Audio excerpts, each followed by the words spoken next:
Here's the progress so far. We've got rid of that kink in the track fairly easily. We've decided on a long streamline point, and what I'm doing here is I'm messing around with a set track radius 3 to connect to the point. The reason I'm using set track is it is a lot more rigid than flexi. With flexi you have to use a lot more screws to hold it down. I prefer where I don't have to bend it to use rigid track. Don't try and use rigid track and try and bend it, it's a fool's game.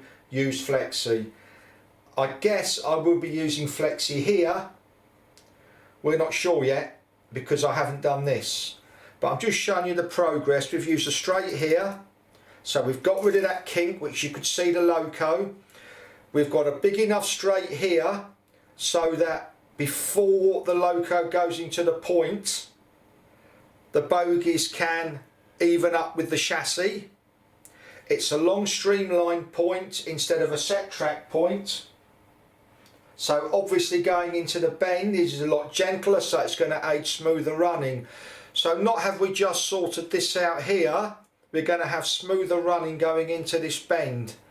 Because in effect it's gone from a radius 2 set track point to a radius 4 streamline point.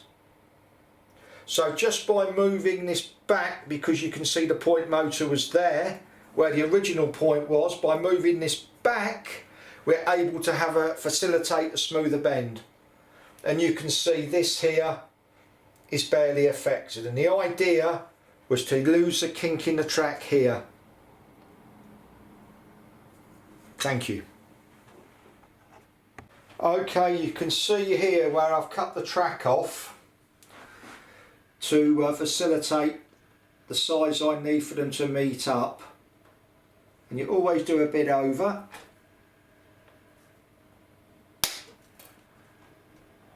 So you can file it down quite easily, so you don't want to mess it up. And again,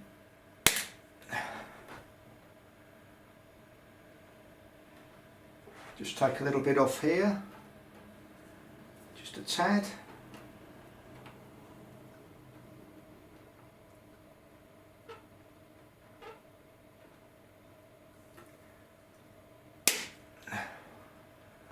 And there's where the track meets up.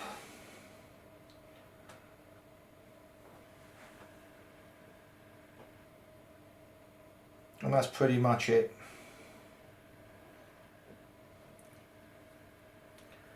Now where I've got little gaps, I can use solder. Little gaps you can get away with, but you can see that's pretty much there where the track meets up, and you can see we're not forcing anything, we're not forcing the bend, and you can see that's pretty much how it needs to be. What you do now is you need to prepare the track for connection. Now you need to leave enough so you can slide the fish plate onto the track. So I'll take this off, and what you'll have is you'll have burrs here where you've cut it, so you just file it, and that's the same with flexi track if you're using it. The fact that I've hacked up a piece of set track, it's the same theory, and you just file off the burrs. Simple stuff, and you test the fish plate. It's that simple. There you go, and you can see that's all nice and smooth. A bit magnetic. There you go, and you can see the fish plate goes on lovely, and we're cool. Simple stuff. Thank you. Now you can see here that track butts up lovely, or beautifully, no gaps. And we're coming back, and you can see the thing we set out to do was lose the kink in the track just, I use a screwdriver to show you just here, and you can see that it's just straight. That's perfect. We've got a set track curve here, so it's not going to flex. We're win-win here because we've got a streamlined point. So everything is looking pretty good at the moment. And what we're going to do here is put a piece of flexi track. I'm going to try straight. I'm not sure that it's straight enough, but I'm going to try a piece of straight track before, because as I say, use set track wherever you can because it's more rigid. I've used flexi in loads of places. Down here, that's flexi track. That's flexi track. You know, I've used flexi track a lot, but I only use it where I need to because the set track is more rigid. Now here you can see with a normal straight it's not going to work. We're going to try a special curve, I'll let you see that, but I think it's going to put it round too much. Yeah. So basically you can see that's not going to work. That doesn't take much working out. So, and the straight piece of track which I'd like to have used, that's not going to work either. So I'm going to use a piece of flexi track. Okay, now here's a piece of flexi track, and I haven't cut this. It always pays to keep odd bits of track because that is pretty much almost there. And the way I do it is, some people probably use a marker, but me being not that bright, I just look and cut it, and I can see I'm pretty nearly there.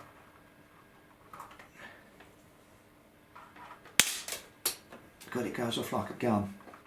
And that one's okay.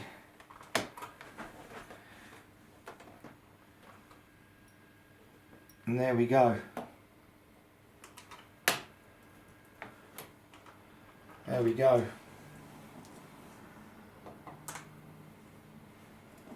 That's pretty good.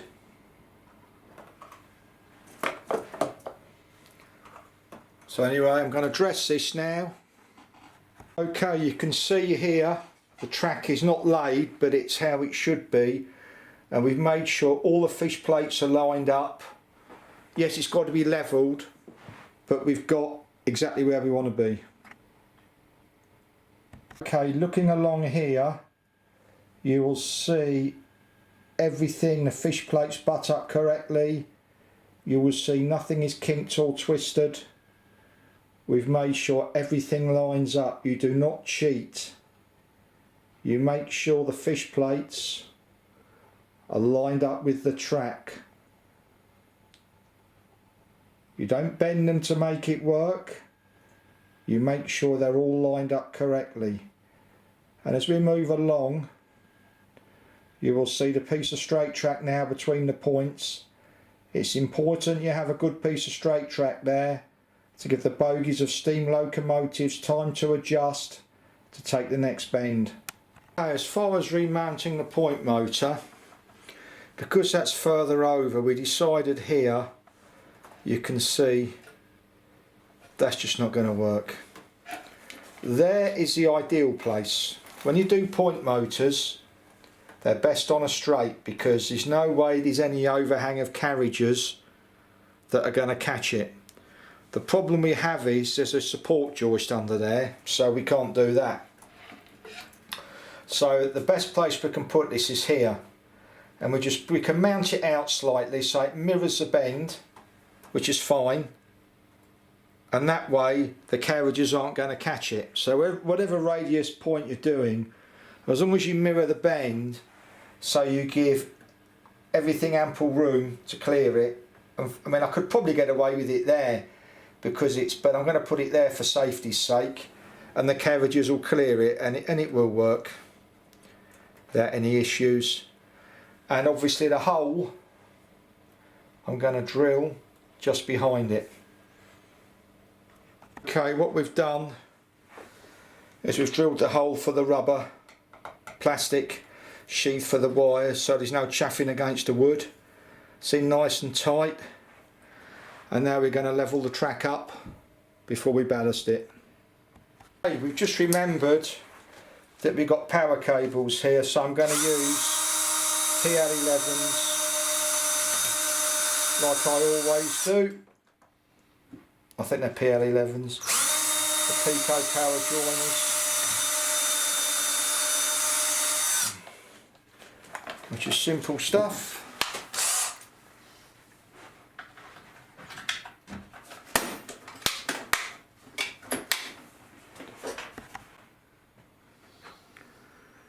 Right, here's how you use the PL11s. It's a doddle. Put it through the hole where you want it to go. Feed the fish plate on. Easy peasy, and there's your power. Not hard, is it? Haven't got a solder or anything, and as you know, I use these where I can. It was only soldered before, quite simply because I hadn't put a power there, but you can see there, absolutely fine, all done, and once it's ballasted you're not going to see it. Okay, the track is all down. The most important thing is test, test, test. Test, test, test. So here we go, here's the first. And when you're testing, you look at how the bogey's running. You can see you put the point motor in. And that's absolutely lovely.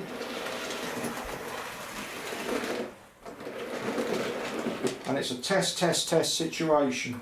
It's the ultimate test of levelness. You pick your smallest loco and you run it over the point slowly. And you know if this does not run correctly, it is the best tester. Your smallest short wheelbase loco, they don't have suspension on them. If it's not level, the power pickup will not be correct. And we test it the other way.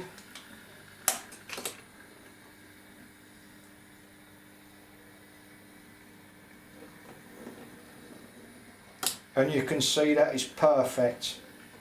If your point is not level, this loco at these speeds will stop. And it's important to test, test, test. No matter how brilliant you think you are as a model railway builder, you test, test, test.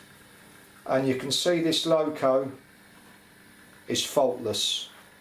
And you can also see we've eradicated that curve there. Thank you. In the King's class now, because it has a buffer that comes out on the bends.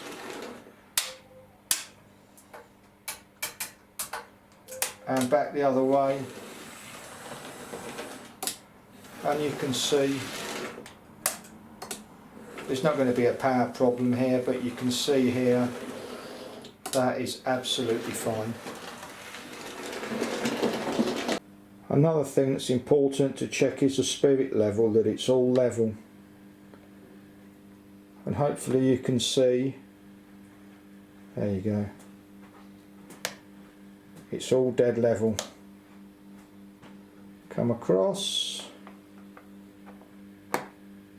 dead level. You can see it's all dead level. So important to use the spirit level. See the point? There you go. Dead level. Dead level. Everything has to be dead level, otherwise you'll get derailments.